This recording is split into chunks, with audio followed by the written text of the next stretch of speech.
Okay, Trini, let's start over. Please tell us one thing you did today. Me and 4 kids from Angel Grove found a spaceship buried underground. What? I'm pretty sure I'm a superhero. Cool. Pee in that cup. You know, people hated this movie, but I loved it, and I want to talk about it. Hit it!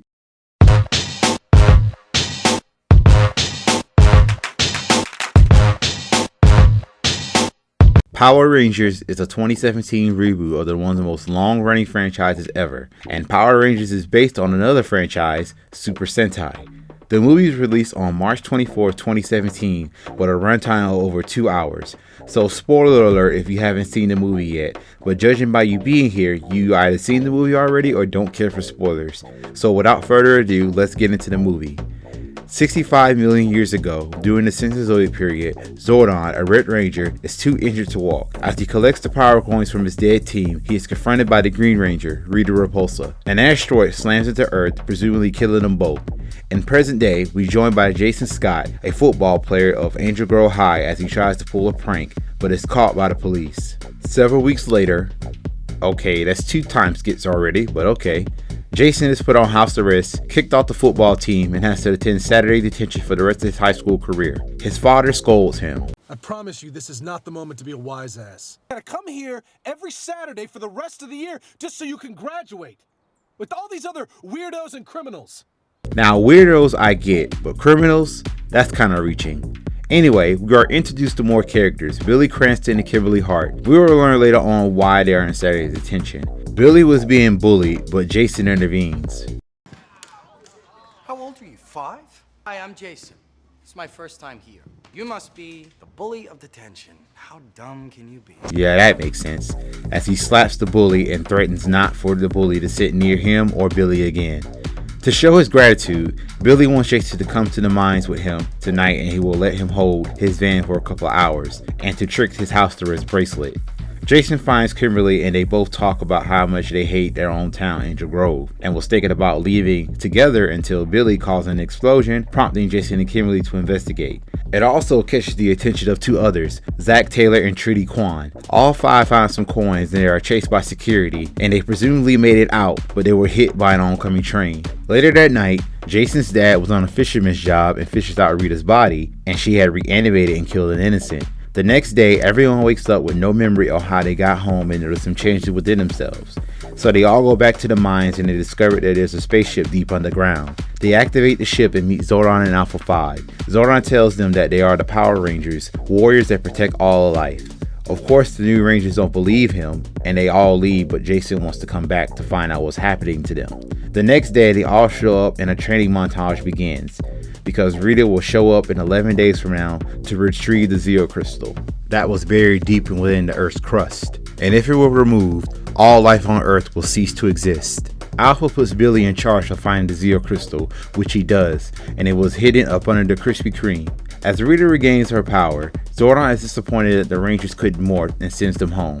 Jason, however, stays behind and learns that Zordon only wants them to help to bring him back to life. That night, the Rangers all wind down and talk and try to connect. Trini is attacked by Rita in her bedroom, is given the choice to join Rita. The Rangers all meet up and agree to take the fight to Rita, Rangers or not. They head to the docks and they are overpowered by Rita, and she restrained them. She interrogated them until Billy told her where the Zeo Crystal was and kills him. The rest of the Rangers take him back to the command center, wishing that it should have been them that died instead of Billy. The morphing grid opens up and Zordon had the chance to go through, but instead had brought Billy back to life. They succeeded in morphing just in time when Rita makes her monster Goldar to extract the Zeo Crystal. The Rangers get into their Zords and hold the line as Goldar attempts to take the Zeo Crystal. The Rangers combine their Zords and defeat Goldar. Rita warns that others will come for the Zeo Crystal, and for what the Rangers have won't last. She tries to attack the Rangers until the Megazords slap her out of Earth's orbit. The movie ends with a montage and narration of Zordon stating that he will never be able to repay his debt of his gratitude to this team of Rangers. In a mid-credit scene, a new student in detention gets introduced, Tommy Oliver. People wanted this movie to fail, but in my humble opinion, and I can be really real about it, I love this movie with all my heart. I've been waiting on a reboot for a franchise like this for years, but sadly we won't get a sequel in film, of course, due to the box office numbers and critics alike. 7 films were planned if this film succeeded. I would have gladly seen all 7 films and see what seasons they would loosely adapt. It would have been fun to see a film version of Countdown to Destruction, or at least have the Rangers journey into space. It would have been nice to see. There were a lot of Easter eggs in this movie, from the history of the show and the Japanese series Super Sentai. When Jason's father Sam was looking for him, he said he was in between Mariner Bay and Reefside. These were the 2 cities that were homes to the Lightspeed Power Rangers and the Dino Thunder Power Rangers. When Trini was preparing her home, her brothers played around and said what color ranger they wanted to be. Trini asked, "What about the yellow one?" The brothers said he is cool, and Trini asked, "How do you know it's a he?" This Easter egg represents that in Kyoryu Sentai Zuru Ranger, the show that Mighty Morphin Power Ranger was based on, Trini's counterpart was a guy. The Zeo Crystal was treated as a MacGuffin item for the movie, and for the 3rd season of Mighty Morphin Power Rangers. It then became the main source of power for the Power Ranger Zeo. When the Rangers were morphing, Trini wore a shirt that said 1973. That represents the year that Chewie Train was born. Chewie Train was the actress that played Trini on the original show. Sadly, she died in a car accident back in 2001. So that was a pretty cool Easter egg. Before the Rangers found their ship, the Rangers' colors started to glow, and Zach kidded around saying that he's black, much to Billy's discomfort. This brings back to the original show of the 1st season of Power Rangers, that they made the Black Ranger black and the Yellow Ranger Asian. They realized they made a mistake and apologized for it. But later on the 15th anniversary season, Operation Overdrive, they made the Black Ranger black again.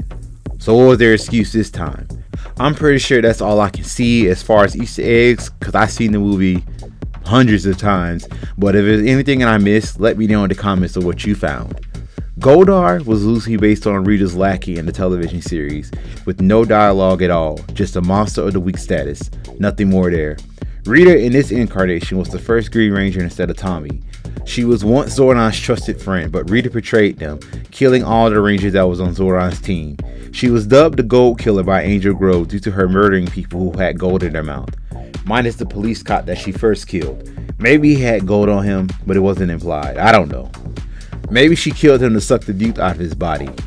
To support this theory, his body, once he was killed, resembled Rita's body before she had him killed. Her endgame was pretty straightforward. She wanted the Zeo Crystal to obtain ultimate power with the cost of Earth and its people. Zordon was the original Red Ranger and gave up his physical body to defeat Rita 65 million years ago. He was pretty selfish on why he wanted the Rangers to morph so he can come back to life. Fans have speculated that Zordon really didn't have the Rangers' best interests at heart. In the Boom Studios comic continuity of Mighty Morphin Power Rangers, he often bickers with the Rangers and had secrets that would make the Rangers mistrust him. By the end of the movie, he gave up his one chance to come back to life to save Billy and was amazed on what his team of Rangers did that he could not. Trini was a loner when you first meet her, practicing yoga and whatnot. She was mainly quiet in school and everyone keeps calling her Dee Dee for some odd reason. The reason on why she kept things to herself was due to her sexuality, which was revealed at the campfire that she was either gay or bisexual. Okay, I'm sorry, but since she said that, it was never brought up again. If you're going to change the character's sexuality, at least have some payoff to it.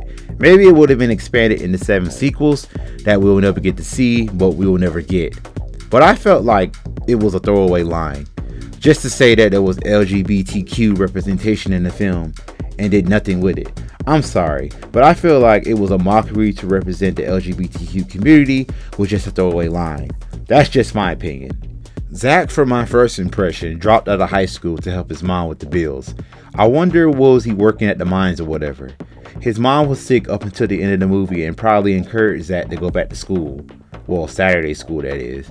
He often comes off as a cocky douche that tried to get into Trini's pants and often get into arguments with Jason. By the end, he accepted his role as a ranger and became best friends with the team. Kimberly did something really bad to where his people were hurt physically and emotionally. I thought at first when I first seen the movie that she was just being bullied for no reason. But when we learned the truth that she told Jason that one of her friends sent an explicit photo to a guy with a text saying that, "Is this someone you want to bring home to your mother?" The boy tells and she punches the guy's tooth out. Her cheerleading team shunned her and now she's friends with her Ranger team.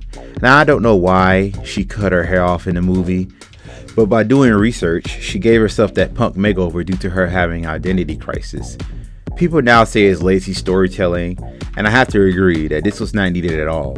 Kind of like the Black Widow movie. More on that later. Jason was not a bad person at all. At the beginning, he was pulling a prank along with his friend, but when he was caught, he took the fall, saying that he acted alone. He butted heads with his father a lot, just by having 1 or 2 scenes alone with each other. In a deleted scene, they both had a heated argument. There were a lot of key scenes that were taken out that further developed Jason's character. There was another deleted scene where Kimberly and Jason share a kiss in his bedroom. Maybe they want to stick to the Power Rangers mythology as close as possible, and if there was a sequel, Kimberly would have gotten with Tommy instead of Jason. But I would have loved to see that love triangle play out. I think Jason also had an identity crisis as well, feeling the pressure of bringing Angel Grove High a football championship. Everybody knows who Jason is everywhere he goes. Even Billy's mother treated him like a celebrity. I don't think he liked that at all. So self-sabotage was his way out of Angel Grove and becoming a professional football player. I believe that's what his father wanted for him, but Jason felt like, in my opinion, was meant for more, and it was proven by Zordon for him to be the leader of the Power Rangers. He was very overprotective of Billy from the day they met, treated him like the little brother he never had. Jason did protect his team from Zordon's selfish goals and puts him in his place, telling Zordon that he's just as scared as they were. Billy is the heart of the team and was the most proactive. Billy has autism, but it didn't let him stop him.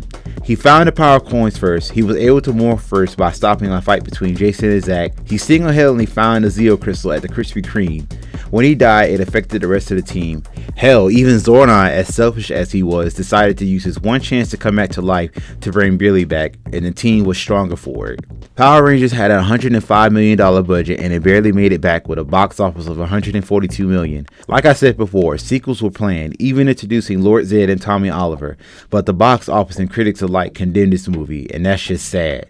I know it's had its problems with lack of action, but as long as there was character development for each Ranger, then the critics shouldn't have been too hard on this movie.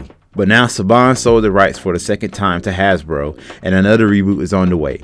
It has rumored to be released in 2023, so we should be getting news real soon. But what do you guys think of Power Rangers? Was it a letter to your childhood like it did for me, or was it a slap in the face? If there's a movie, comic book, TV show, video game, anime, or special video idea, let me know in the comments. That's all for today. Like always, don't forget to like, subscribe, and share, and I will see you all next time.